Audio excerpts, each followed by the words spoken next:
Alright, so I got a story to tell you. This guy gets into a terrible accident. He wakes up in a hospital. He's face down. He has no idea what happened. And, the nurses come in and they tell the guy, I'm sorry you were involved in a terrible accident. You're temporarily paralyzed. You're not going to be able to move your limbs for quite some time. And the guy's just depressed. And he's lying there face down. He can't move. He's got no friends and family to come visit him in the hospital. And he starts talking. So it turns out there's another guy sharing the hospital room with him. But this other guy is sitting over by the window. And this other guy can sit up for an hour each day to drain the fluid out of his lungs. He's also been in some kind of horrible accident. So the two men start talking to pass the time.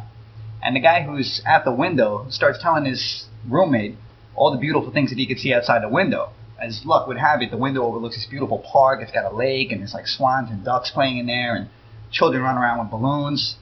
So every day, when he gets up in the morning, he starts describing to his roommate the things he sees outside the window. And this cheers his roommate up a little bit, who's, face down and can't do anything. The guy who's face down finds himself living for these 1 hour stretches in the morning where his roommate's going to tell him all these beautiful things he sees outside the window. There's like a parade going by, there's jet planes, I can see the city in the background, young lovers walking hand in hand.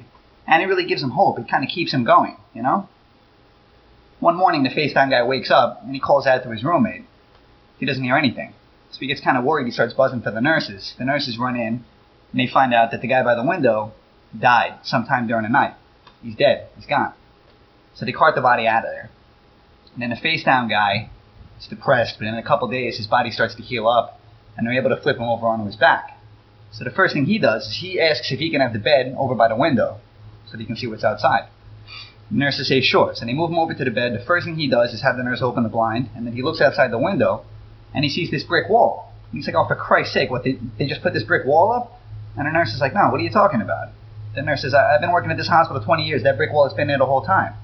And the guy says, but that's impossible. My roommate, he would sit by the window and tell me all these things that he saw outside the window each day. How could this be? And the nurse turns to him and she says, look, I don't know how to tell you this, but the guy that was sitting by the window, he was blind. He couldn't even see. So the moral of the story is, blind people lie.